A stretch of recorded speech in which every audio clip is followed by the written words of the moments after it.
যোগ্য আর অযোগ্য, যোগ্যতা আর অযোগ্যতার পার্থক্যটা বুঝে ফেলুন। শান্তি ফিরে আসবে জীবনে। সবাই আপনার মতো না, তাই সবার কাছে নিজেকে ছোট করবেন না।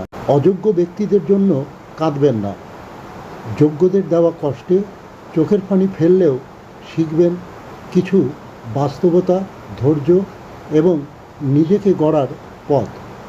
যে মানুষ আপনাকে গুরুত্ব দেয় না, তার কাছ থেকে গুরুত্ব পাওয়ার আশা করা নিজের আত্মমর্যাদাকে ছোট করার নামান্তর।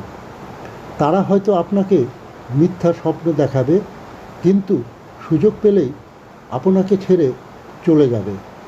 আজ নয়তো কাল। জীবন সুন্দর, তাকে উপভোগ করতে চাইলে অযোগ্যদের সান্নিধ্য এড়িয়ে চলুন। তারা নিজেরাই অস্থির, তাই আপনার জীবনে এরা বিশৃঙ্খলা আনবে। আপনি যাই করুন না কেন, তারা কখনো সন্তুষ্ট হবে না, কারণ তাদের অন্তরে লোভ আর হিংসায় ভরা।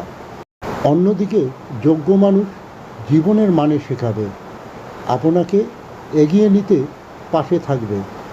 অযোগ্য মানুষ আপনার স্বপ্ন, ইচ্ছা সব কিছু তছনছ করে দিতে পারে। জীবন একটাই, তাই সঙ্গী বাছাইয়ে ভুল করবেন না, তাহলে আপনার পতন অনিবার্য।